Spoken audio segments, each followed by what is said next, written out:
Hi students, today we are going to start the third chapter, that is the kinetic theory of gases and radiation from the physics part 1 of the 12th standard. बारावीचा part 1 फिजिक्सचा part 1 जो आहे त्यातला third chapter जो आहे त्याचं नाव आहे kinetic theory of gases and radiation. We are going to start that chapter, we are going to study that chapter from today, right? ठीक आहे. In this chapter what we are going to see the different parameters satisfied by the gases in accordance with the kinetic theory.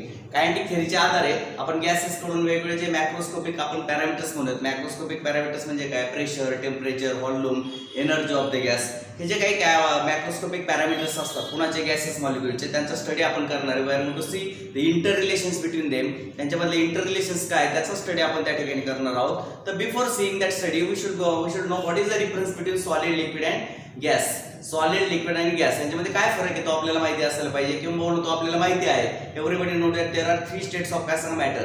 मॅटरच्या किती states असतात? 3 state असतात, solid, liquid and gas, right? ठीक आहे. Out of which the solid state, solid मध्ये जर तुम्ही पाहिलं तर सॉलिड स्टेट मध्ये काय असतं? Particle are very close to each other. Particle कसे सांगा? Very close to each other and that's why force of attraction between them is very large. यांच्यात फोर्स ऑफ अट्रॅक्शन कसं असतं? खूप लार्ज असतो. That's why solid molecules do not move here and there, right? ठीक आहे. सॉलिडचे molecule इकडे तिकडे मूव्ह होत नाही इनसाइड द सॉलिड इटसेल्फ. त्याच्यामध्ये इकडे तिकडे मूव्ह होत नसल्यामुळे दे do not they have the काय पर्टिक्युलर शेप. त्यांना इकडे तिकडे मूव्ह नसत होत असल्यामुळे मूव्ह होत नाही, त्यामुळे काय असतं? त्यांना एक पर्टिक्युलर शेप असतो. आणि दुसरी गोष्ट दे हॅव द काय पर्टिक्युलर व्हॉल्यूम. म्हणजे solids have definite shape and definite volume because of their strong force of attraction between two molecules and less distance between the two molecules. दोन molecule मधलं अंतर कमी असतं and that's why the force of attraction very large. Two molecules मधला force of attraction खूप large असतो, त्याला आपण inter molecule force of attraction म्हणतो. तो लार्ज असल्यामुळे दे have definite shape and definite volume. After that we are going to see काय सांगा? लिक्विड. पाहिलं झालं सॉलिडच्या बाबतीत. आता आपण काय बघायचं सांगा?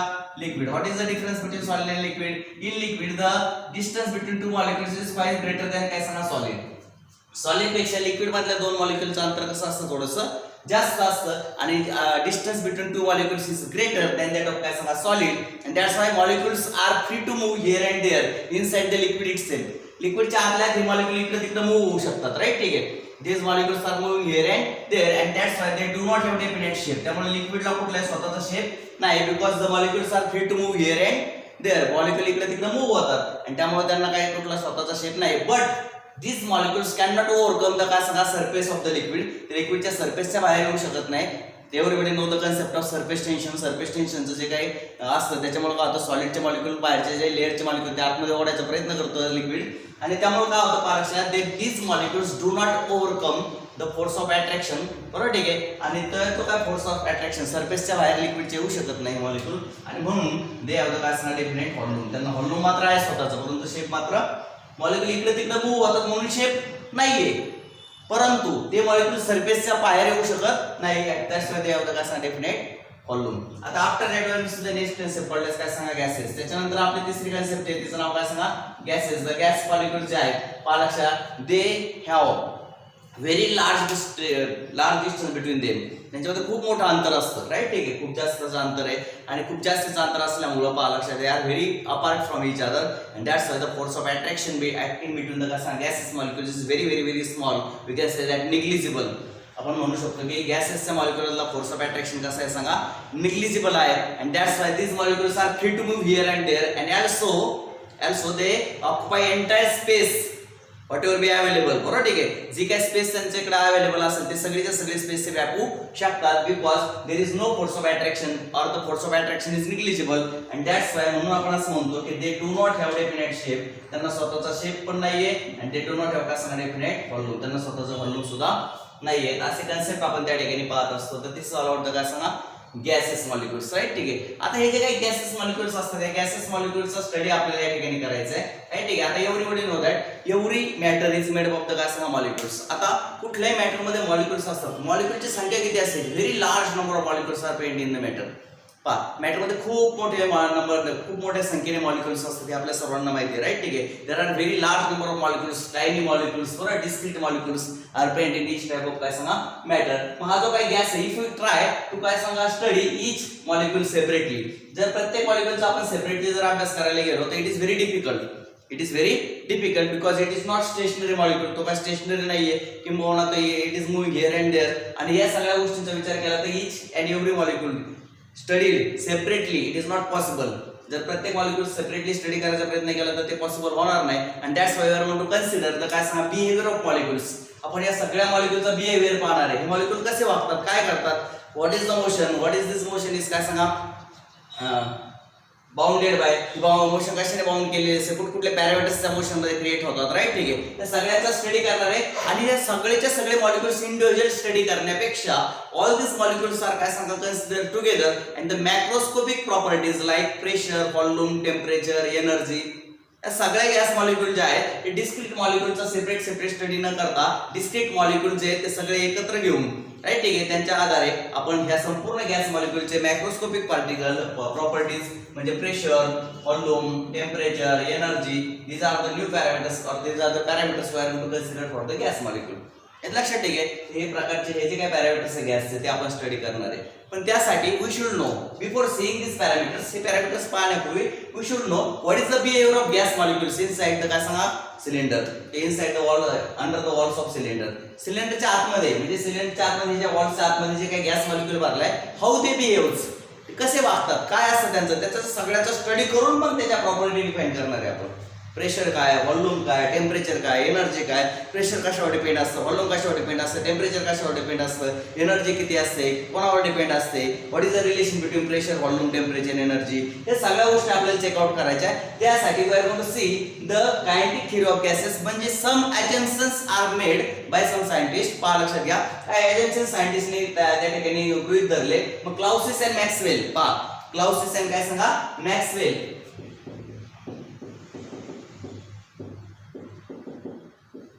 these are the two scientists made some assumptions for काय सांगा kinetic theory of gases. पहा त्यांनी गॅसेसच्या बाबतीत काय assumptions मेड केले, काय assumptions गृहीत धरले, राईट, ठीक आहे. आणि काय assumptions गृहीत धरून त्यांनी काय केलं, गॅसेसचा स्टडी केला.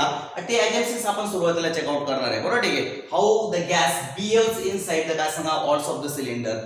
गॅस जो आहे तो सिलेंडरच्या वॉलच्या आतमध्ये कसा बिहेव करतो, बरोबर, ठीक आहे. काय नेचर असतं गॅसचं, राईट, ठीक आहे. That we are going to see, that assumptions we are going to see which are assumed by the काय सांगा सायंटिस्ट क्लाउसिस अँड काय सांगा Maxwell which given the kinetic theory of gases. ज्यांनी आपल्याला kinetic theory of gases दिली, ते जे दोन सायंटिस्ट त्यांनी काय assumptions केले, काय गृहीत धरलं होतं गॅसेसच्या बाबतीत, ते आपण चेकआउट करणार आहोत, ठीक आहे. तर पहा लक्षात आले what are the काय सांगा assumptions made by the काय सांगा क्लाउसिस अँड काय सांगा Maxwell in regarding to the काय सांगा gases molecule. तर gases molecule से regarding त्यांनी काय assumptions गृहीत धरले ते आपण चेकआउट करूयात. पहा लक्षात द्या.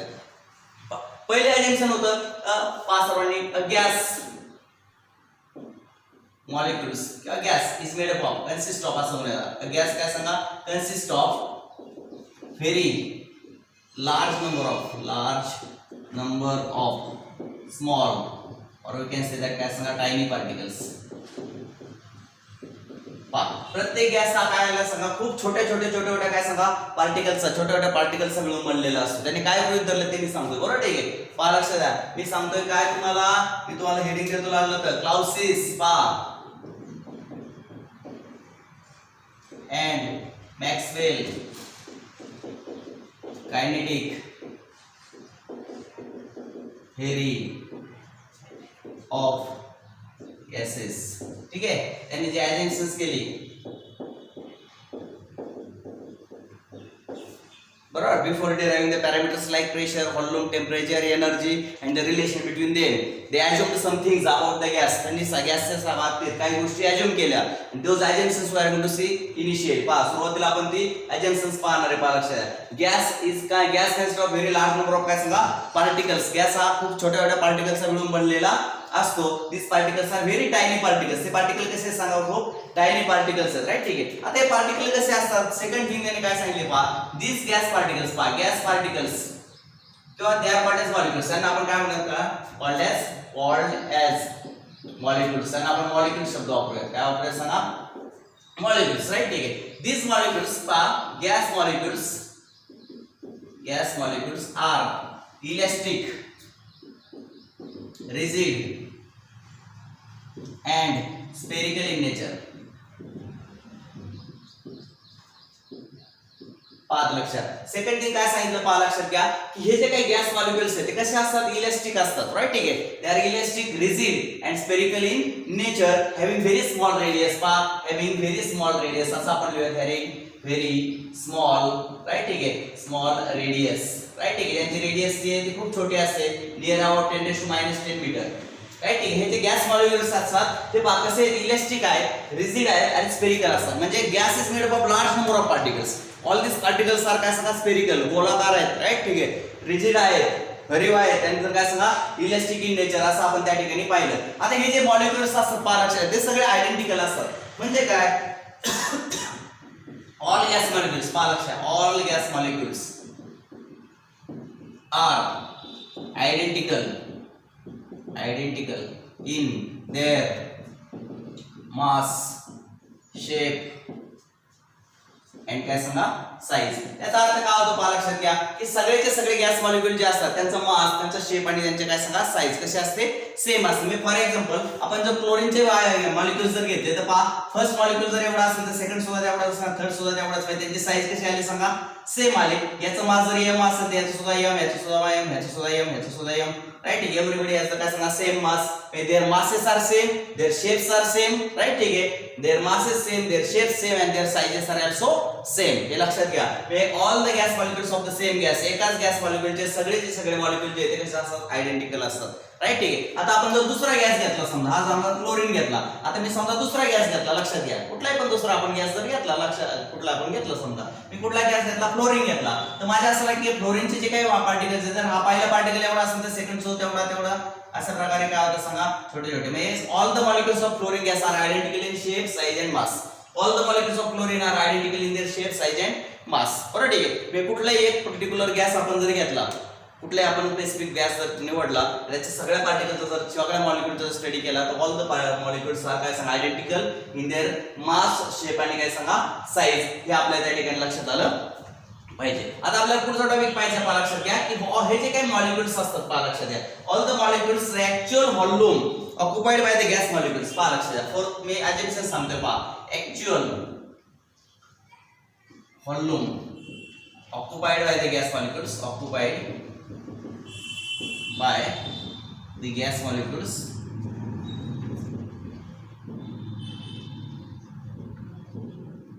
is very small किंवा निग्लिजिबल म्हणूयात आपण, is negligible as compared to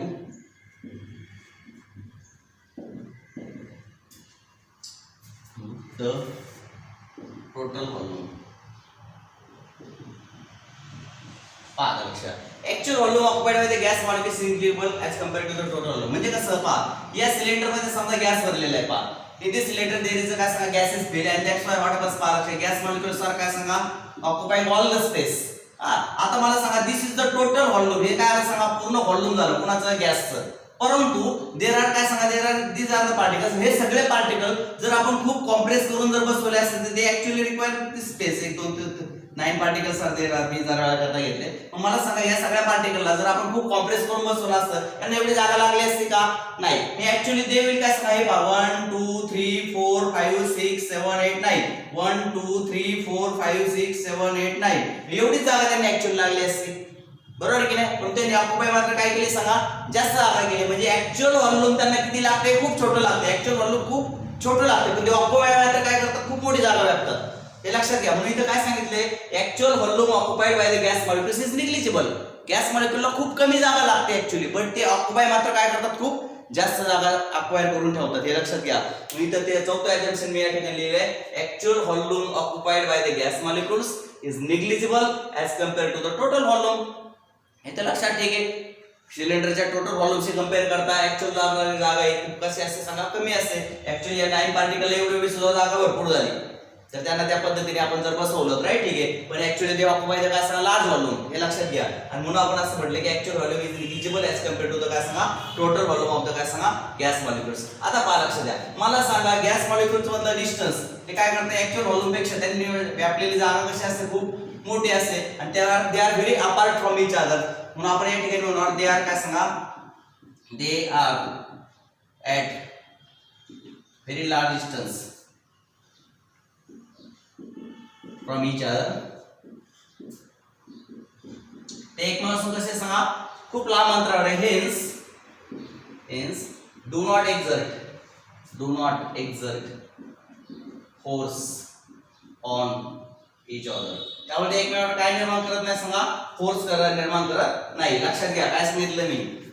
they are very large distance. They are at काय सांगा very large distance from each other. ते एकमेकांपासून कसे सांगा खूप जास्त अंतरावर आहेत. the distance between them is very large and that's why they do not exert any intermolecular force on each other. किंवा जरी ते एक्झर्ट करत असले तर तो फोर्स कसा असतो निग्लिजिबल असतो असं गृहीत धरा. राईट ठीक आहे. म्हणजे याचा earth the distance between two molecules is very large and that's why the force acting in between them, that is intermolecular force ज्याला आपण म्हणतो, it is quite less or we can say that negligible or we can say that no exertion of कसा force on each other. त्यामुळे ते एकमेकांवर कुठल्या प्रकारचा force exert करत नाही हे आपल्या त्या ठिकाणी लक्षात आलं पाहिजे. आफ्टर दॅट वी सुद्धा काय सांगा 6 assumption मेड बाय दिस काय सांगा 2 scientist.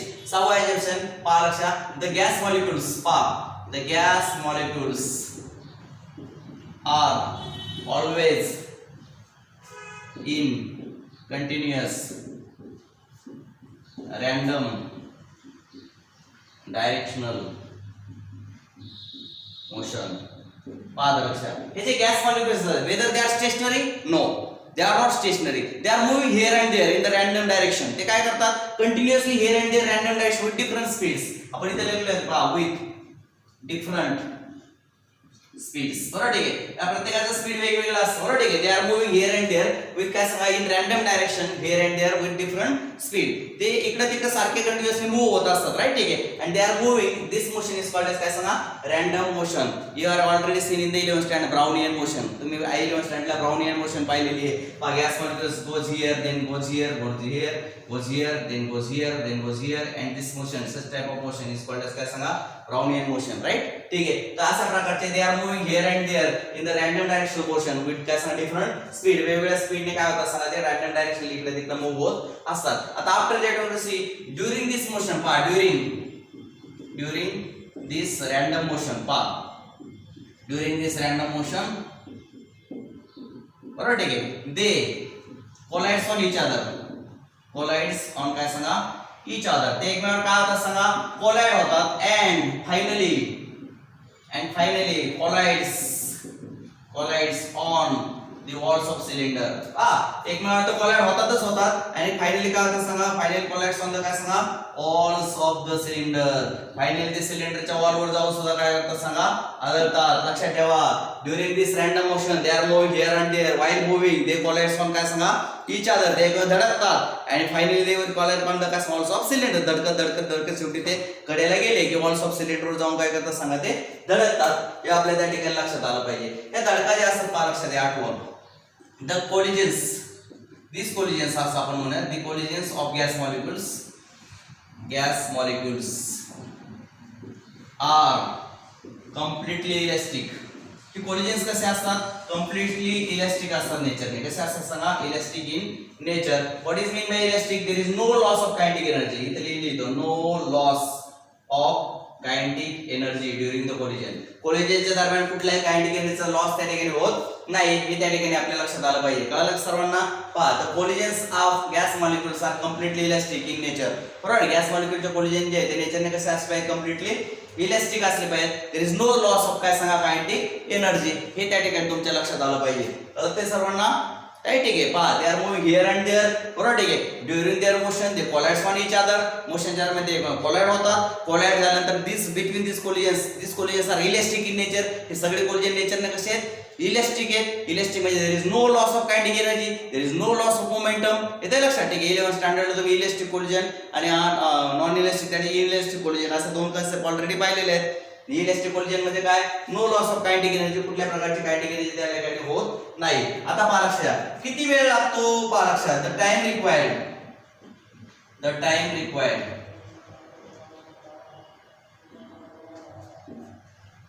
for a collision is very small.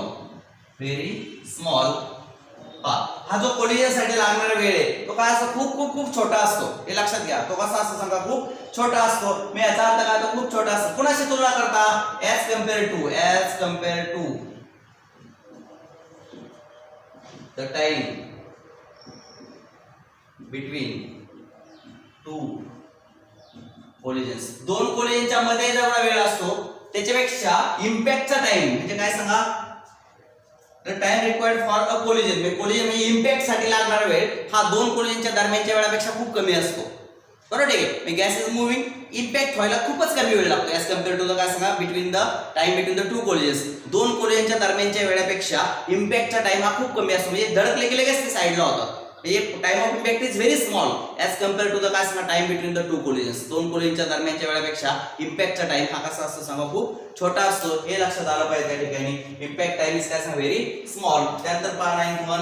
बरोबर ठीक आहे. 10th one between two successive collisions between two successive collisions gas molecules between two successive collisions gas molecules move in a straight line path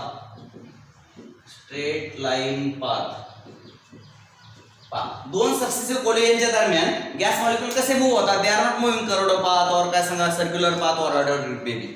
असं कुठल्याही पाथने ते move होत नाही. ते कसे मूव्ह होतात सांगा स्ट्रेट. म्हणजे कसे पहा लक्षात घ्या. हा मॉलिक्यूल इथे गेला, इथं कोणाला तरी धडकला.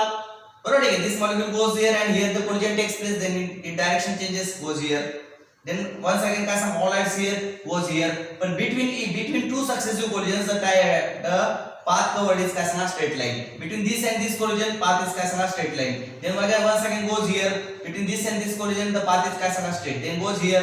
बरोबर आहे. path is काय सांगा straight. Between two successive collisions the path covered by the gas molecules is काय सांगा straight line path. gas molecules ने कव्हर केलेला जो पाथ आहे तो कसा असतो सांगा स्ट्रेट लाईन पाथ असतो. हे आपल्या त्या ठिकाणी लक्षात आलं पाहिजे.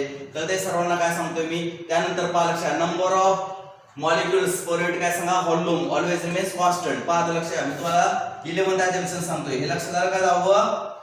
पहा 11 काय होतं even though the gas molecules are moving here and there. जरी गॅस मॉलिक्युल इकडे तिकडे मूव्ह होत असले हे लक्षात ठीक आहे. They are random directional motion. ते continuously here and there move होतात. रँडम डायरेक्शनने मूव्ह होतात. मूव्ह होत असताना कोलिजन्स होतात. त्यांचे कोलिजन होता त्याच्या जाऊन वॉलवर धडकतात. वॉलवर धडकल्यानंतर कळतं सर्वांना ते exert the pressure on the wall. ते वॉलवर काय करतात सांगा प्रेशर एक्झर्ट करतात. ठीक आहे. हे आपण त्या ठिकाणी सगळ्या गोष्टी पाहिल्या. ठीक आहे. Walls of cylinder. आता इथे मी एक वाक्य वाढवतो. During the random motion they collides on each other and finally collides on the walls of cylinder and exerts the pressure. Exert काय सांगा pressure on walls of cylinder. Walls of काय सांगा सिलेंडरच्या वॉलवर काय करतात ते प्रेशर एक्झर्ट करतात. बरोबर आहे की नाही. तर ह्या सगळ्या गोष्टी आपण पाहिल्या. आता आपल्याला काय पाहिजे पहा लक्षात घ्या की what we are going to see the number of molecules. जे काय गॅस मॉलिक्युल ते इकडे तिकडे मूव्ह होत जरी असले even though they are moving in the random direction here and there.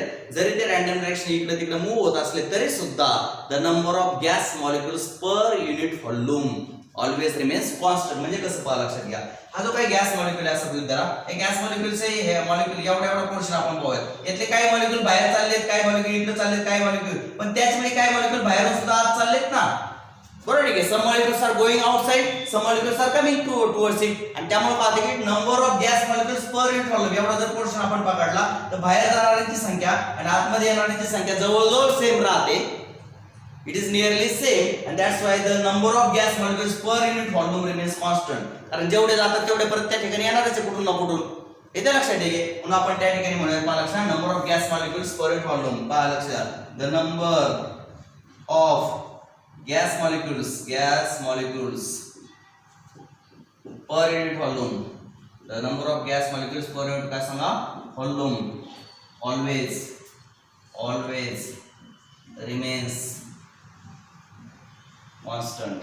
बरोबर ठीक आहे. हे सगळे काय राहतात सांगा number of gas molecules per unit volume always remains काय सांगा कॉन्स्टंट. नीट लक्षात घ्या. Even though the gas molecules are moving here and there. जरी ते इकडे तिकडे मूव्ह होत असेल तरी सुद्धा एखादा पर्टिक्युलर व्हॉल्यूम जर आपण कन्सिडर केलं त्यातून बाहेर जाणाऱ्यांची संख्या आणि आत येणाऱ्यांची संख्या जवळजवळ सेम राहते आणि त्यामुळे number of molecules per unit volume always remains constant. Right ठीक आहे. हे लक्षात राहू द्या नंबर ऑफ. आणि त्यानंतर पुढचा भाग लक्षात घ्या द कायनेटिक एनर्जी. द काय सांगा कायनेटिक एनर्जी ऑफ काय सांगा गॅस मॉलिक्युलची जी कायनेटिक एनर्जी असते ती is directly proportional two is काय सांग किंवा इट डिपेंड्स ऑन कशावर डिपेंड असते depends on the temperature of gas depends on the काय सांगा टेम्परेचर ऑफ गॅस. हे गॅस मॉलिक्युलची जी काय कायनेटिक एनर्जी म्हणजे व्हेलॉसिटी कशावर डिपेंड असते तर टेम्परेचर. जेवढं टेम्परेचर जास्त तेवढं गॅस मॉलिक्युलची व्हेलॉसिटी कशी असते जास्त असते. And that's why the kinetic energy is more. कळतं सर्वांना. The kinetic energy of gas molecule depends upon the काय सांगा टेम्परेचर ऑफ गॅस. तर अशा पद्धतीने हे जे काय सगळं आहे these are the assumptions made by the काय सांगा Clausius and Maxwell for is काय सांग कायनेटिक थेअरी ऑफ गॅसेस. तर कायनेटिक थेअरीचे जे काही पॅरामीटर्स आहे प्रेशर व्हॉल्यूम टेम्परेचर आणि जे काही प्रकारचे काही पॅरामीटर्स आहेत ते सगळे चेक करण्यासाठी they have consider these assumptions for the काय सांगा गॅस मॉलिक्युल्स. कसं बिहेवियर असतं गॅस मॉलिक्युलचं हे अज्युम केलेले आहे सगळ्या सायंटिस्ट लोकांनी. हे लक्षात घ्या. हे लक्षात ठेवा. आणि ह्याचा स्टडी करून किंवा गॅस मॉलिक्युल असं बिहेव करतात असं गृहीत धरून मग त्यानंतर त्यांनी काय केले पालक्षा वेगवेगळ्या प्रकारचे काय केलेले सांगा पॅरामीटर्स डेव्हलप केले. त्यांच्यामध्ये रिलेशन डेव्हलप केले गॅसचे. तर ते सर्वांना अशा प्रकारे. त्यासाठी आयचे काय आहे these are the assumptions. You should काय सांगा ड्रॉ द स्क्रीनशॉट. याचा स्क्रीनशॉट तुमच्या जवळ ठेवा. जेव्हा लेक्चर संपेल तेव्हा ते सगळे पहा तुम्ही एक आयडेंटिफाय करा. बरोबर ठीक आहे. हा जो काय स्क्रीनशॉट जर तुम्ही काढला तर these are the assumptions of काय सांगा kinetic theory of gases. After काय सांगा finishing the lecture you can see it and study frequently. Right. ठीक आहे. मी वारंवार ते पाहू शकता कशा पद्धतीने समजून घेऊ शकता गॅस मॉलिक्युल कसं बिहेव करतात ऍक्च्युअली. राईट. ठीक आहे. How they are behaving how they are working how they are काय सांगा मूव्हिंग हिअर अँड देअर त्यांचे. बरोबर ठीक आहे. अशा पद्धतीने सगळ्या कन्सेप्ट जे आहेत they are taken as assumptions. बरोबर ठीक आहे. आणि these assumptions are given by Clausius and Maxwell. Right. ठीक आहे. After that we are going to see the next topic now. आता याच्यानंतर आता आपल्याला पुढचा टॉपिक चेकआउट करायचा आहे आपला. हा पण कन्सेप्ट सगळ्यांना कळाला असेल. This is all about the assumptions of kinetic theory of gases. परत एकदा ऐका. In order to derive or in order to develop or in order to काय सांगा study the macroscopic काय सांगा parameters like pressure, volume, temperature, energy etc. of the gas. गॅसचं pressure volume temperature energy इत्यादी parameters जे आहेत त्याचं explanation करण्यासाठी किंवा त्यांच्यात रिलेशन डेव्हलप करण्यासाठी त्यांचे सूत्र काढण्यासाठी. राईट. ठीक आहे. We should know how the gas molecules behaves with each other. Gas molecule एकमेकांमध्ये कसे वागतात. What is the behaviour of gas molecules. Right. ठीक आहे. ते आपल्याला माहिती असणं गरजेचं आहे. आणि how the gas molecules behaves with each other it is assumed by the scientist काय सांगा Clausius and Maxwell. They assumed this one. हे सगळ्या गोष्टी त्यांनी अज्युम केले की gas molecules R behaving like दिस वन. आणि हे अज्युम करून मग आपण त्याच्यावरचे वेगवेगळे पॅरामीटर्स डेव्हलप करणार आहोत गॅसच्या बाबतीत. कळतं सर्वांना.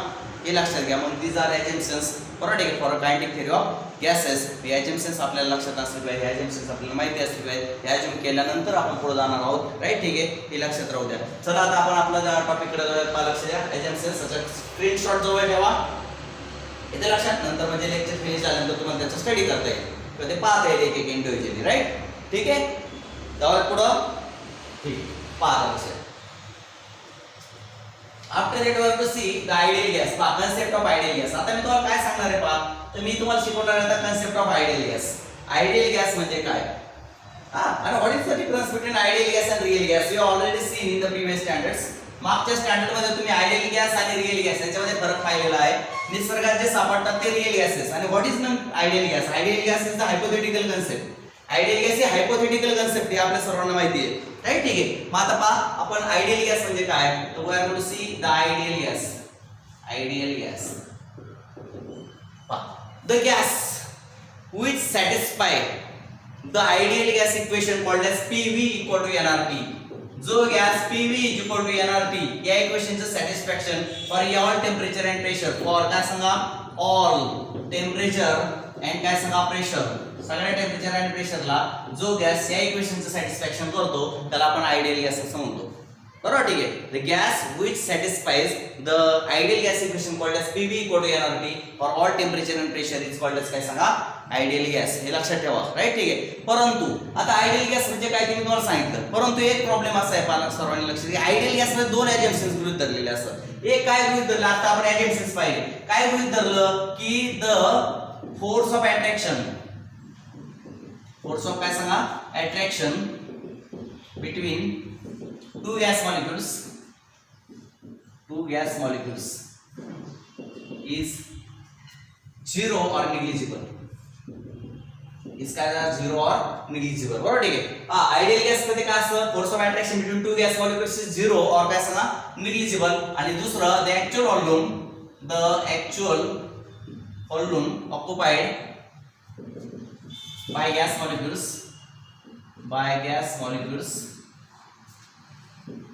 इज व्हेरी स्मॉल किंवा निग्लिजिबल म्हणून ॲज कम्पेअर टू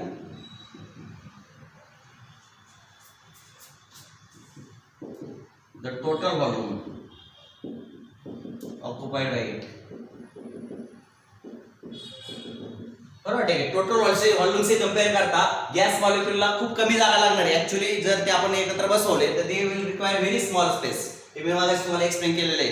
हे लक्षात ठीक आहे. गॅस मॉलिक्यूलला एवढी जरी जागा त्यांनी काय केली, एंट्रन्स स्पेस ऑक्युपाय केली असली तरी ते जर त्यांना ऍक्च्युअल जागा किती लागणार आहे, 1 2 3 4 5 6. बरोबर, ठीक आहे. असं प्रकारे एवढीच जागा लागणार आहे. एवढ्या जागेत सुद्धा ते बसले असते. परंतु त्यांनी टोटल व्हॉल्यूम से कंपेअर करता ऍक्च्युअल व्हॉल्यूम त्यांना खूप कमी लागणार आहे. लक्षात घ्या. दीज आर द टू काय सांगा specific assumptions satisfied by the gas ideal gas. Ideal gas या दोन महत्त्वाच्या गोष्टी पाळतो, हे लक्षात घ्या. आणि त्या दोन गोष्टी जर त्यांनी काय केली, दीज एजम्पशन्स आर काय सांगा satisfied by the ideal gas, आणि हे पाहिल्यानंतर हे इक्वेशन सॅटिस्फाय होतं तंतोतंत at all temperature and pressure. पण लक्षात घ्या, पण महत्त्वाचा मुद्दा असा आहे की रिअल गॅसेस जर असतात, लक्षात रिअल गॅसेस रिअल कंडिशन मध्ये काय होतं, even though the gas molecules are apart from each other, gas molecule एकपासून जरी लांब असले तरी सुद्धा तुमच्या असं लक्षात आलं पाहिजे की the force of attraction between them is negligible. Ideal gas मध्ये काय केले, फोर्स ऑफ अट्रॅक्शन निग्लिजिबल आहे. परंतु मला सांगा जरी ते लांब असले तरी force of attraction not zero, there must be. ठीक आहे, थोडी कमी व्हॅल्यू असेल, it has less value but there must be the some force of attraction. तो कमी असतो परंतु फार झिरो नसतो. म्हणून व्यवहारामध्ये जे गॅसेस असतात त्यांच्यामध्ये काय होतं, लक्षात हा जो फोर्स ऑफ अट्रॅक्शन अगदी झिरो होत नाही.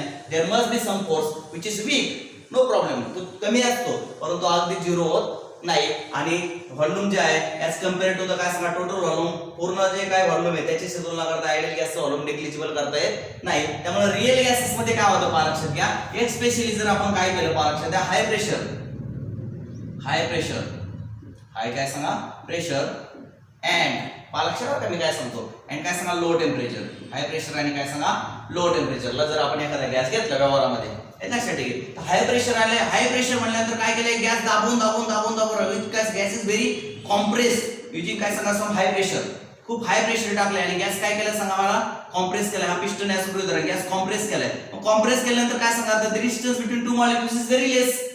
दोन मॉलिक्युल मधला डिस्टन्स काय होणार सांगा, कमी होणार आहे. आणि द डिस्टन्स कमी झालं तर फोर्स ऑफ अट्रॅक्शन वाढणार आहे. आणि फोर्स ऑफ अट्रॅक्शन वाढल्यानंतर ऍक्च्युअल व्हॉल्यूम सुद्धा काय आला सांगा निग्लिजिबल मानता येणार नाही. कारण का टोटल व्हॉल्यूमच्या बऱ्याचशा भागामध्ये ऍक्च्युअली गॅस मॉलिक्युल्स आहेत आणि ते दाबून बसले. मी याचा अर्थ दोन्ही एजन्सीज थोडीशी काय होतात सांगा फेल होतात. आणि मग मात्र गॅसेस व्यवहारातले गॅसेस असतात ते मात्र हे इक्वेशनचं सॅटिस्फॅक्शन करत नाही. कारण gas molecules are very close to each other when high pressure and low temperature.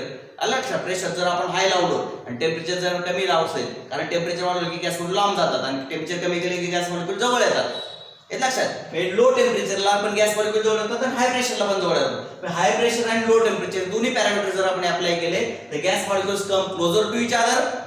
Gas molecules come काय सांगा closer to each other. The distance between them decreases, त्यांच्यातलं अंतर कमी होतं. The force of attraction increases, force of attraction वाढतो. आणि force of attraction वाढल्यानंतर कळतं सर्वांना, actual volume occupied by the gas molecule can not be negligible.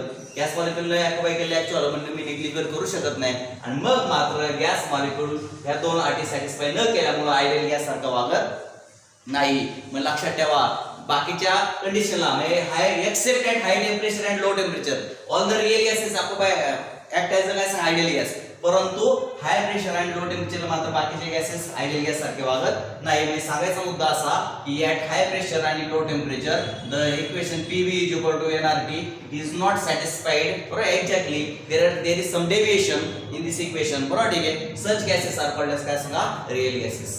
का होतं डेविएशन ते मी तुम्हाला सांगितलं. हाय प्रेशर आणि लो टेम्परेचरला गॅस मॉलिक्युल मधलं अंतर कमी होतं. तो फोर्स ऑफ अट्रॅक्शन जो होतो तुम्हाला निग्लिजिबल मानता येत नाही. जो आपण आयडियल गॅस मध्ये काय मानला, फोर्स ऑफ अट्रॅक्शन निग्लिजिबल आहे. परंतु रिअल म्हणजे व्यवहारामध्ये जे रिअल गॅसेस आपण पाहतो त्याच्यामध्ये जर हाय प्रेशर आणि लो टेम्परेचर अप्लाय केलं तर फोर्स ऑफ अट्रॅक्शन निग्लिजिबल राहत नाही. आणि त्यामुळे ह्या इक्वेशन मध्ये थोडं डेविएशन तयार होतं, हे लक्षात घ्या. मग सच गॅसेस आर कॉल्ड एज काय सांगा रिअल गॅसेस. अशा गॅसला काय म्हणता तुम्ही, रिअल गॅसेस असं म्हणतात. राईट, ठीक आहे. मग चला आपण पाहूयात. पण आता आपण काय करणार आहे, परंतु लो प्रेशर आणि हाय प्रेशर आणि लो टेम्परेचरच्या व्यतिरिक्त बाकीचे जे काही नॉर्मल टेम्परेचर प्रेशर असतात त्याला मात्र सगळे रिअल गॅसेस असं काम करतात, आयडियल गॅसचं काम करतात. लक्षात ठेवा, येतं लक्षात, ठीक आहे. व्यवहारात जे सापडतात त्याला रिअल गॅसेस म्हणतात. आयडियल गॅस हा कुठेही व्यवहारात कुठलाही ideal gas in nature there is no ideal gas. There is no ideal gas in the nature. लक्षात राहू द्या, नेचर मध्ये कुठलाही आयडियल गॅस नसतो, हे लक्षात राहू द्या. राईट, ठीक आहे. All the gases are real, but real gases act as ideal gas except these two conditions. या कंडिशन सोडल्या तर इतर कंडिशनला रिअल गॅस आणि आयडियल गॅस एकच असतात. लक्षात ठेवा, रिअल गॅसेस बिहेव ॲज काय सांगा, आयडियल गॅस. रिअल गॅस हे आयडियल गॅसचं काम करतात, त्यामुळे असं काय फार दोघांमध्ये फार फरक गॅसातला भाग आहे नाही. पण देयर इज क्वाइट डिफरन्स, हे पण लक्षात ठेवलं पाहिजे आपण की काय डिफरन्स आहे दोघांमध्ये. आयडियल गॅस मध्ये फोर्स ऑफ अट्रॅक्शन निग्लिजिबल मानला जातो, ऍक्च्युअल व्हॉल्यूम जे आहे काय होतं सांगा, compare to the total volume negligible मानलं जातं. पण रिअल गॅसेस मध्ये तसं होत नाही, specially at high pressure and low temperature. High pressure and low टेम्परेचरला स्पेशली मात्र तसं होत नाही, हे आपल्या लक्षात आलं पाहिजे. येतं लक्षात, ठीक आहे. अशा प्रकारे PV इक्वल टू काय सांगा, nRT. दिस इक्वेशन ही एक्झॅक्टली सॅटिस्फाय होत नाही, there is some deviation at this particular two gases, and that's why all the gases in nature are real gases. Ideal gas is the hypothetical concept. It is the hypothetical concept. लक्षात ठेवा, real gases can be evaluated as the ideal gas except these two conditions. या दोन condition सोडल्या तर real gases हे ideal gas सारखंच काम करतात, हे आपल्या लक्षात आलं पाहिजे. आता तुम्हाला प्रश्न पडला असेल हे इक्वेशन आलं कुठून नेमकं. The gas which satisfy the equation PV equal to nRT for all temperature and pressure is called as काय सांगा, आयडियल गॅस. राईट, ठीक आहे. त्याला आपण काय म्हणतो, ideal gas. PV equal to nRT हे इक्वेशन सॅटिस्फाय झालं की त्याला आपण आयडियल गॅस म्हणतो. बरोबर, ठीक आहे. मग कुठून आलं तर पहा, तुम्हाला सर्वांना माहिती आहे. बरोबर, ठीक आहे. कोणकोणते लॉ, पहिला लॉ काय सांगा, बॉयल्स लॉ. बरोबर, ठीक आहे. पहिला लॉ कोणता आहे, बॉयल्स लॉ. काय बॉयल्स लॉ सांगा मला. Boyle's law at constant temperature, at constant काय सांगा, temperature, pressure is equal to काय सांगा, व्हॉल्यूम. इथे लक्षात, ठीक आहे. PV equal to pressure is inverse equal to काय सांगा, व्हॉल्यूम. सगळ्यांना माहिती आहे, राईट का, आहे ना माहिती सर्वांना. ऍट कॉन्स्टंट काय सांगा, temperature, pressure is inverse equal to volume. This is the Boyle's law. दुसरा कोणता लॉ आहे तो आपल्याला माहिती पाहिजे सांगा. सेकंड वन काय सांगा, Charles law. Charles law, right, ठीक आहे. आता चार्ल्स लॉ जो आहे, राईट, ठीक आहे. ऍट काय सांगा, कॉन्स्टंट प्रेशर. हा काय सांगतो, ऍट कॉन्स्टंट प्रेशर. लक्ष द्या, at constant pressure, at constant काय सांगा, प्रेशर. काय सांगितलं, प्रेशर जर कॉन्स्टंट असेल, पहा प्रेशर कॉन्स्टंट असेल तर व्हॉल्यूम आणि टेम्परेचर, म्हणजे व्हॉल्यूम ही डायरेक्ट कॉन्स्टंट काय सांगा, टेम्परेचर. म्हणजे टेम्परेचर वाढवलं की व्हॉल्यूम वाढतं, कारण एक्सपांड होतो गॅस. टेम्परेचर इन्क्रीज केली की व्हॉल्यूम इन्क्रीज होतं, गॅस एक्सपांड होतो, आहे की नाही, साधा आहे law. If you increase the temperature, एखाद्या वस्तूला आपण टेम्परेचर दिले की काय होतं, त्याचं व्हॉल्यूम इन्क्रीज होतो. म्हणजे व्हॉल्यूम ही डायरेक्ट कॉन्स्टंट टू टेम्परेचर. इथं कसं होतं, बॉयल्सने काय सांगितलं की प्रेशर लावलं की व्हॉल्यूम कमी होतं. आपण जर एखादा गॅस कॉम्प्रेस केला, प्रेशर अप्लाय केलं, व्हॉल्यूम काय होतं, कमी. म्हणून प्रेशर आणि व्हॉल्यूम कसे आले, इनवर्स आले. पहा, pressure is inverse proportional to volume. If you apply the pressure, volume decreases. That's why काय सांगा, pressure is volume inverse proportion. तसं चार्ल्सने काय सांगितलं, at constant pressure, pressure constant ठेवा आणि टेम्परेचर वाढवलं की गॅस एक्सपांड होतो, म्हणजे व्हॉल्यूम इन्क्रीज होतं. लक्षात राहू द्या. चला, आणि तिसरा जो आहे पहा लक्षात द्या, चार्ल्स लॉ. आणि तिसरा जो आहे पहा लक्षात द्या, गे-लुसाक्स लॉ. गे-लुसाक्स लॉ हा काय सांगतो, ऍट कॉन्स्टंट व्हॉल्यूम. पहा लक्षात, ऍट कॉन्स्टंट व्हॉल्यूम. आता व्हॉल्यूम कॉन्स्टंट ठेवा, प्रेशर इज इक्वल टू काय सांगा, टेम्परेचर. आपण टेम्परेचर वाढवलं की गॅसचं प्रेशर काय होतं सांगा, वाढतं. जसं की आपण प्रेशर कुकर मध्ये पाहिलेले सर्वांनी, टेम्परेचर इन्क्रीज केले की प्रेशर जे आतल्या हवेचं ते काय होतं सांगा, वाढतं. तर these are the three laws we have already studied in the 11th standard. हे तीन लॉ तुम्ही 11th स्टँडर्ड मध्ये शिकलेले आहेत. बॉयल्स लॉ, चार्ल्स लॉ आणि काय सांगा, गे-लुसाक्स लॉ. बरोबर, ठीक आहे. म्हणजे तीन लॉचं एकत्रीकरण जर केलं, इफ दिस लॉज काय सांगा added to each other, then pressure is direct proportional to temperature. Right का, हे पहा, प्रेशर इज डायरेक्ट प्रोपोर्शनल काय सांगा, टेम्परेचर. अँड प्रेशर इज काय सांगा, इनवर्स प्रोपोर्शनल टू व्हॉल्यूम. म्हणून आपण असं लिहू शकतो, pressure is direct proportional to temperature आणि इनवर्स प्रोपोर्शनल टू व्हॉल्यूम. तर सर्वांना हे पहा, pressure inverse proportional to volume, direct proportional to temperature. आणि मग आता इथे या ठिकाणी काय करता येईल, PV is direct proportional to काय सांगा, टेम्परेचर. आणि मग आपल्याला इथे येईल की PV इज इक्वल टू काय सांगा, कॉन्स्टंट से काय सांगा, R is the gas constant. हा, ठीक आहे, R इज द काय सांगा, गॅस कॉन्स्टंट. हे कोणासाठी आलं इक्वेशन, फॉर 1 मोल. एका मोल साठी हे इक्वेशन येतं. आणि जर PV is equal to gas constant NR येतो. बरोबर, ठीक आहे. जर एक मोल असेल तर कॉन्स्टंट R येतो, आणि जर अनेक मोल असतील तर N × R अशा प्रकारचा तो कॉन्स्टंट येतो. म्हणजे काय सांगा, T फॉर काय सांगा, N मोल्स. वेअर सर्वांना माहिती आहे, बरोबर, ठीक आहे. Where N is equal to काय सांगा, नंबर ऑफ मोल्स. N काय सांगा, नंबर ऑफ मोल्स. आणि R म्हणजे काय सांगा, gas constant. Gas constant is equal to काय सांगा, 8.314 जूल पर केल्विन पर मोल. पर केल्विन पर काय सांगा, मोल. असं त्याची कन्सेप्ट आहे. कळतं सर्वांना? अशा पद्धतीने this is the equation called as काय आयडियल गॅस इक्वेशन. म्हणजे बॉयल्स लॉ, चार्ल्स लॉ आणि काय सांगा Gay Lussac law, all the three laws are satisfied at the single time. बरोबर, ठीक आहे. हे सगळे लॉ सॅटिस्फाय करणार जो गॅस आहे, म्हणजे दिस लॉ आणि this law when this law are together combined then we get this law PV equal to कसा nRT. For one mole it becomes PV equal to RT. For n moles it becomes PV equal to nRT. N is the number of moles and R is the gas constant. So this equation contains the Boyle's law, Charles law आणि काय सांगा गेल-लॉस law. All these three laws are satisfied by this equation, and when the gas satisfies this equation then it is called as ideal gas. आणि जेव्हा एखादा gas हे equation satisfy करतो म्हणजे हे तिन्ही लॉ सॅटिस्फाय करतो त्याला म्हणतात काय सांगा आयडियल गॅस. मग आता पहा लक्षात घ्या, सर्वांच्या लक्षात आलेले आहे what is the ideal gas. सगळ्यांना माहिती आहे काय आयडियल गॅस. जो गॅस PV nRT या इक्वेशनचं सॅटिस्फॅक्शन करतो त्याला काय म्हणतात सांगा आयडियल गॅस. परंतु पहा लक्षात घ्या PV पहा लक्षात घ्या n इंटू काय पहा लक्षात KB काय सांगा T असं सुद्धा लिहिलं जातं. n काय सांगा KB T. आता what is KB we should know. पहा तुम्हाला माहिती पाहिजे KB म्हणजे बोल्ट्झमन कॉन्स्टंट. पहा KB ला वेअर KB काय सांगा बोल्ट्झमन कॉन्स्टंट. हा बोल्ट्झमन कॉन्स्टंट येतो. कसा काढायचा KB पहा लक्षात घ्या. सगळ्यांना माहिती पाहिजे हे इक्वेशन जसं आहे आपण असं पण लिहू शकतो पहा लक्षात or this is also equation. कळते? आता बऱ्याचदा तुम्ही हे वापरलेलं आहे पण हे तुम्ही कधी वापरलं नाही. याचा अर्थ एकच आहे. काय आलंय नीट लक्षात घ्या. काय इथं PV nRT nkBT. म्हणजे nR ची स्पेस कोणी घेतली nkB. म्हणजे इथं लक्षात आलंय का तुमच्या n इंटू काय सांगा R equal to n into काय सांगा KB. लक्षात आलं सर्वांच्या. nR करेस्पॉन्ड्स टू काय सांगा nR is analogous with nkB. आता n म्हणजे काय number of molecules. Number of molecules कसे काढतात या ठिकाणी लिहितो मी. बट नंबर ऑफ मॉलिक्युल्स म्हणजे काय नंबर ऑफ मोल्स म्हणजे काय नंबर ऑफ मॉलिक्युल्स. आपण number of Avogadro's number of molecules number of moles कसे काढतात माहिती आहे तुम्हाला. एखाद्या सिलेंडर मध्ये n नंबर ऑफ मॉलिक्युल्स घेतले त्याला एवोगाड्रोच्या नंबरने डिवाइड केले की नंबर ऑफ मोल्स निघतात. Total number of molecules divided by Avogadro's number then we get the काय सांगा नंबर ऑफ मोल्स. माहिती आहे सर्वांना. नंबर ऑफ मोल्स असं काढतात गुणिले काय सांगा R n इंटू काय सांगा KB. नीट लक्षात घ्या मी काय केलंय. नंबर ऑफ मोल्स कसे काढले number of molecules present in the cylinder divided by Avogadro's number because 6.022 into 10⁻23 means Avogadro's number and it contains 1 mole. इथे लक्षात मग n गेट्स कॅन्सल. पहा n गेट्स कॅन्सल आणि मग काय सांगा R upon NA equal to काय सांगा KB. How to find out Boltzmann constant कळालं का तुम्हाला. हे पहा Boltzmann constant is equal to R upon NA. R upon काय सांगा NA. बोल्ट्झमन कॉन्स्टंट कसा डिफाइन केला कळालं का. It is the ratio of two constants gas constant आणि एवोगाड्रोज नंबर. गॅस कॉन्स्टंट आणि एवोगाड्रोज नंबर याचा जो रेशियो असतो त्याला बोल्ट्झमन कॉन्स्टंट असं म्हणतात. लक्षात राहू द्या. The ratio of the gas constant to the Avogadro's number it is called as Boltzmann constant. Right लक्षात द्या सगळ्यांच्या. कुणाच्या रेशियोला म्हणायचे Boltzmann constant.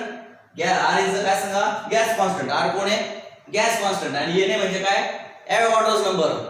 NA for Avogadro's number 6.022 into 10⁻23. Gas constant आपण Avogadro's number is called as Boltzmann constant. मग जो gas आहे इक्वेशनचं satisfaction करतो किंवा याचं करतो दोन्ही एकच आहे. पहा लक्षात द्या. मी याचं आणि याचं इंटररिलेशन दाखवलं तुम्हाला.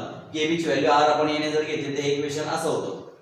इथे लक्षात अशा पद्धतीने यू विल गेट काय सांगा आयडियल गॅस. हे आयडियल गॅसचं इक्वेशन आहे. राईट ठीक आहे. आयडियल गॅस हे इक्वेशन सॅटिस्फॅक्शन करतो किंवा असं वापरायची वेळ आली तर असं सुद्धा तुम्हाला वापरता आलं पाहिजे. KB ची किंमत लक्षात ठेवा R upon NA. दोन कॉन्स्टंट आहे गॅस कॉन्स्टंट आणि एवोगाड्रोज नंबर. या दोन कॉन्स्टंटच्या डिव्हिजनला बोल्ट्झमन कॉन्स्टंट म्हणतात. लक्षात राहू द्या. राईट ठीक आहे. अशा पद्धतीने वी विल गेट द काय आयडियल गॅस इक्वेशन. आता what ever is the next one. आता ठीक आहे. तर आज आपण इथपर्यंतच पाहूयात. उद्या आपल्याला मीन फ्री पाथ पाहिजे. काय पाहिजे उद्या टुमॉरो इज द काय mean free path. Mean free path पाहणार आहे आणि मीन फ्री पाथ नंतर काय derivation for the pressure exerted by the gas molecules. Gas molecules वॉलवर किती प्रेशर एक्झर्ट करतात ते आता 2 मिनिटात आपल्याला चेकआउट करायचे. पण ठीक आहे एक काम करूया. ते प्रेशर ते डेरिव्हेशन खूप मोठं आहे त्यामुळे त्याला एक लेक्चर पूर्ण लागणार आहे. मी आताच 5-1 मिनिटात काय करतो सांगा मीन फ्री पाथ शिकवून टाकतो म्हणजे मग उद्या आपल्याला ते पूर्ण डेरिव्हेशन घेता येईल. हे सगळ्यांच्या लक्षात आलं. What is the ideal gas. The gas which satisfy the equation PV equal to nRT at all temperature and pressure किंवा the gas which satisfy the equation PV equal to nkBT. N means number of molecules, KB for Boltzmann constant, T for temperature. त्यानंतर मी Boltzmann constant म्हणजे काय, तर gas constant आणि Avogadro number यांच्या डिव्हिजनला काय म्हणतात सांगा, बोल्ट्झमन कॉन्स्टंट. हे लक्षात घ्या. एनआर ची प्लेस कोणी घेतली, एनकेबी ने घेतली. NR equal to NKB. N म्हणजे number of moles. Number of mole कसे काढतात, number of molecules divided by Avogadro's number. Number of molecules divided by Avogadro number into R. म्हणजे N gets cancel, R upon N equal to KB. लक्षात राहिलं. ठीक आहे. KB म्हणजे काय, Boltzmann constant लक्षात राहू द्या. अशा पद्धतीने आता मी थोडक्यात तुम्हाला सांगतो मीन फ्री पाथ.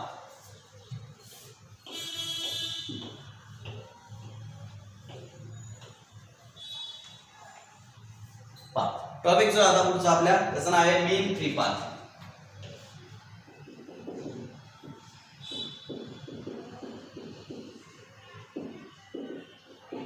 आता what is mean free path मगाशीच आपण शिकलो जंक्शन्स मध्ये. काय एका जंक्शन होतं की between two successive collisions gas molecules travel in the काय सांगा straight line direction. Between two successive collisions gas molecules travel in the straight line direction. शिकलो की नाही मगाशी आपण. मला सांगा here is the first one. हे goes here, collides with some other molecule, goes here, collides with some other molecule, right? ठीक है, goes here, collides with some other molecule, goes here, collides with some other molecule, right? ठीक है, goes here, collides with some other molecule, and in this way. येथे लक्षात सर्वांच्या अशा प्रकारे जर काही गॅस मॉलिक्युल मूव्ह होत असेल, then the how many collisions are possible पहा लक्षात. one इथून स्टार्ट झाले मॉलिक्युलला. This is the first collision, second one, third one, fourth one, fifth one आणि समजा इथे sixth one. How many collisions are taken place, 6 collisions. The distance, total distance पहा lambda. Mean free path कसा काढतात पहा लक्षात. Mean free path, mean free path it is the काय सांगा, the average distance, the average distance travelled by a gas molecule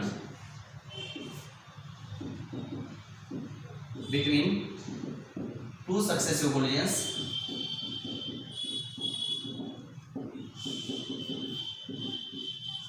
is called as mean free path. mean free path. Path लक्षात. या ठिकाणी तुमच्या एक लक्षात आलं का की फर्स्ट कोलिजन मध्ये डिस्टन्स एवढं कव्हर केलंय, सेकंड कोलिजन मध्ये एवढं डिस्टन्स आहे. हे डिस्टन्स आणि हे डिस्टन्स डिफरंट आहे पहा लक्षात. थर्ड मध्ये एवढं डिस्टन्स कव्हर केलंय, दिस इज अनदर डिस्टन्स. हे डिस्टन्सेस सगळ्या ठिकाणी सारखी नाहीये, परंतु त्याचे एव्हरेज काढणार आहे. मग मी काय करतो, टोटल डिस्टन्स किती काढलं, टोटल डिस्टन्स मोजायचंय. टोटल डिस्टन्स काय असेल ते इथे लक्षात. ठीक आहे. हे कसं काढतात, टोटल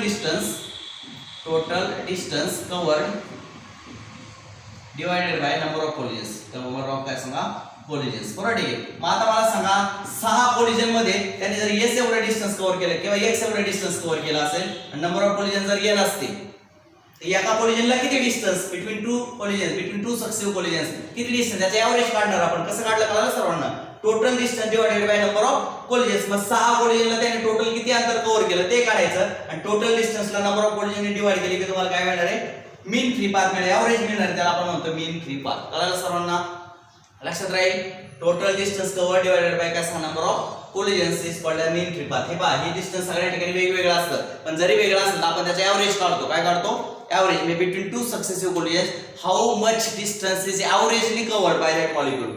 सरासरी किती अंतर कव्हर करतो ते सरासरी काढतो, कारण प्रत्येक कोलिजनच्या दरम्यान वेगवेगळे डिस्टन्स आहे, पण त्याचे आपण एव्हरेज घेतो. त्या एव्हरेजला म्हणतात मीन फ्री पाथ. आणि मग लक्षात घ्या, मीन फ्री पाथ म्हणजे काय ते मला सांगितलं मी. काय, the average distance travelled by the gas molecules between two successive collisions.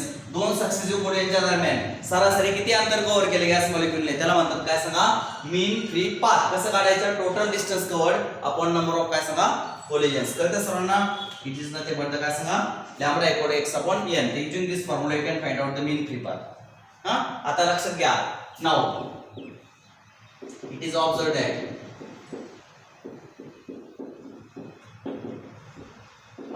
एक गोष्ट, mean free path lambda is direct proportional to काय सांगा, हा कोणाच्या डायरेक्ट प्रोपोर्शनल मध्ये लक्षात घ्या, सॉरी कोणाच्या इनवर्स प्रोपोर्शन मध्ये, तर हा डायमीटरच्या इनवर्स प्रोपोर्शन. गॅस मॉलिक्युलचा डायमीटर जो असतो d for diameter,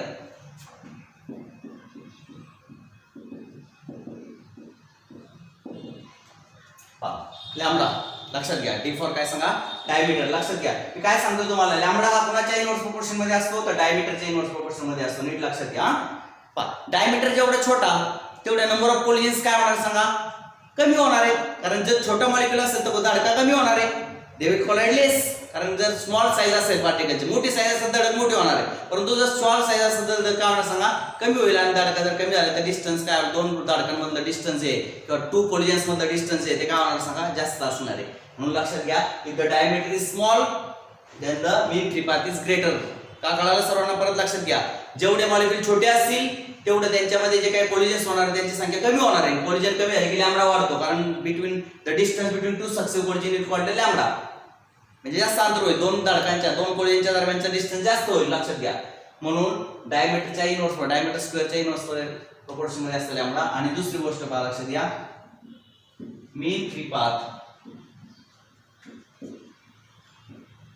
that is lambda is uniform proportional to gas density of gas molecules. गॅस मॉलिक्यूलची डेन्सिटी जर कमी असेल, बरोबर, ठीक आहे, म्हणजे गॅस मॉलिक्यूल जर संख्या, गॅस मॉलिक्यूलची जे काही नंबर आहे, नंबर ऑफ गॅस मॉलिक्यूल जर लेस असेल तर काय होईल, कोलिजन्स कमी होतील आणि मीन फ्री पाथ वाढेल. लक्षात येतं तुमच्या? पहा, जर गॅस मॉलिक्यूलची संख्या कमी असेल म्हणजे डेन्सिटी जर कमी असेल तर ते सर्वांना, इफ देयर आर काय सांगा, less number of gas molecules in the given volume. जर गॅस मॉलिक्यूल कमी असतील तर ते विल काय सांगा, less collide with each other, त्यांची कोलिजनची संख्या डिक्रीज होईल आणि कोलिजनची संख्या डिक्रीज होईल की मीन फ्री पाथ काय होणार सांगा, वाढणार. जेवढे कोलिजन कमी तेवढा मीन फ्री पाथ जास्त असणार आहे. लक्षात घ्या, म्हणून काय सांगा, lambda is inverse proportional to density of gas. जेवढे गॅस मॉलिक्यूल कमी असतील तेवढा लॅम्बडा जास्त असतो. म्हणजे याचा अर्थ आपण असं लिहूयात, पहा, लक्षात घ्या, therefore lambda is equal to 1 upon number of gas molecules आपण काय सांगा, व्हॉल्यूम. डेन्सिटी कशी काढली कळालं का तुम्हाला? Number of gas molecules upon volume. लक्षात घ्या, lambda is inverse proportional to 1 upon काय आहे, n अपॉन v. कळलं का? n upon v density. हा, ठीक आहे. मग आता पहा, लक्षात घ्या, डेन्सिटी ऑफ गॅस काढली मी n अपॉन v. याला मी आणणार आहे 1 नंबरचं स्टेटमेंट आणि हे दोन कंबायनिंग काय सांगा, 1 and काय 2. Lambda is inverse proportional to काय सांगा, t स्क्वेअर आणि इनवर्स प्रोपोर्शनल टू काय सांगा, n अपॉन v. आणि हा जो कॉन्स्टंट आहे, सायंटिस्ट लोकांनी तो कॉन्स्टंट डिटरमाइन केलाय आणि तो आलाय, पहा लक्षात, 1 अपॉन √2 पाय d स्क्वेअर n अपॉन काय सांगा v. कॉन्स्टंट आलाय 1 अपॉन √2 पाय. नीट लक्षात ठेवा, mean free path is given by the formula, mean free path of the gas molecules is given by the formula lambda equal to 1 upon √2 into pi into d square into n upon v. What is pi? Everybody know 3.14. What is d for diameter of the gas molecule, and what is n for the number of gas molecules and v for the volume. Number of gas molecules per unit volume, it is called a density. लक्षात, आणि d for diameter, मग diameter and density inverse proportion मध्ये आलं. मग lambda mean free path of gas molecule is inverse proportional to d square and inverse proportional to density. Density म्हणजे number of molecules per unit volume. इथे लक्षात, अशा पद्धतीचे lambda आपल्याला mean free path काढता येईल. तर tomorrow we will see the derivation for pressure exerted by the gas molecules on the walls of cylinder. ठीक आहे, ओके.